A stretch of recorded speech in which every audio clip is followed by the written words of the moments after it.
नमस्कार, स्वागत है आपका हमारे इस विशेष कार्यक्रम ऐसा क्यों है। और मैं हूं आपका जाना पहचाना आचार्य शुक्ल। आपने कई बार किसी से सुना होगा कि आज पता नहीं किसका मुंह देखा था कि आज पूरा दिन बेकार गया। जीवन में इस प्रकार के असंतोष को दूर करने और सौभाग्य की वृद्धि के लिए सुबह नींद से जागने के बाद सबसे पहले किसका दर्शन करें, इसके बारे में बताया गया है। तो आज के एपिसोड में हम आपको सुबह में नींद से जागने के तुरंत बाद किसे देखना चाहिए, इसके बारे में विस्तार से बताएंगे।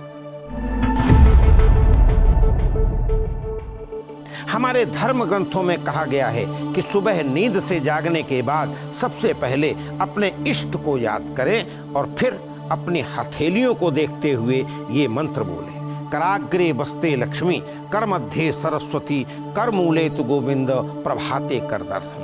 अर्थात हाथ के अग्रभाग में लक्ष्मी का निवास है, हाथ के मध्य भाग में माँ सरस्वती रहती हैं और हाथ के मूल भाग में गोविंद भगवान रहते हैं। इसलिए प्रातःकाल अपनी दोनों हथेलियों का दर्शन जरूर करना चाहिए। ये श्लोक बोलते हुए अपने हाथों को देखना चाहिए। ये शास्त्रीय विधान बड़ा ही अर्थपूर्ण है। इससे मनुष्य हृदय में आत्मनिर्भरता और स्वावलंबन की भावना का उदय होता है। वो जीवन के प्रत्येक कार्य में दूसरे की तरफ न देखकर, अन्य लोगों के भरोसे न रहकर अपने हाथों की तरफ ही देखने का अभ्यासी बन जाता है। संसार में मनुष्य जो कुछ भी भला या बुरा कार्य करता है, हाथ से ही करता है। ये हाथ ही धर्म, अर्थ, काम, मोक्ष की कुंजी है।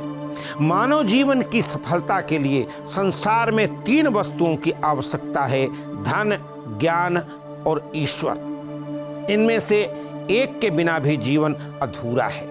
ये तीनों लक्ष्यभूत वस्तुएं कर्म के प्रतीक हमारे हाथों में निवास करती हैं। इसलिए करतल को देखते हुए जब इस श्लोक को बोलें तो ये अनुभव करें कि मैं अपने जीवन में सफल व्यक्ति बनूंगा। मैं किसी के सहारे न रहकर अपने हाथों के ऊपर निर्भर रहूंगा। इनसे परिश्रम करके मैं दरिद्रता और मूर्खता को परास्त करूंगा और अंत में गोविंद को प्राप्त कर जीवन मुक्त हो जाऊंगा। हथेलियों के दर्शन के बाद शास्त्रकारों ने मातृवंदना का विधान बताया है। मातृभूमि की वंदना करने के बाद उनसे क्षमा याचना करते हुए जमीन पर पैर रखना चाहिए। इन क्रियाओं के बाद हमारी नजर ऐसी वस्तुओं पर नहीं पड़नी चाहिए जिसे देखने पर हमारे हृदय में ग्लानि, क्रोध, दुख आदि नकारात्मक भावों का उदय हो।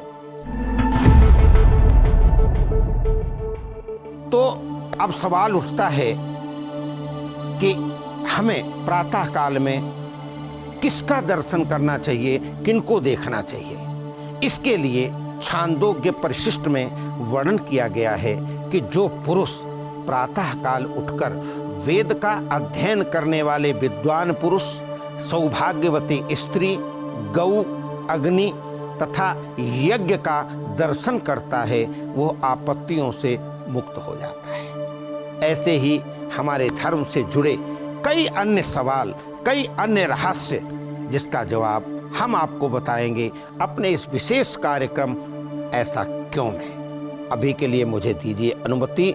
नमस्कार, धन्यवाद।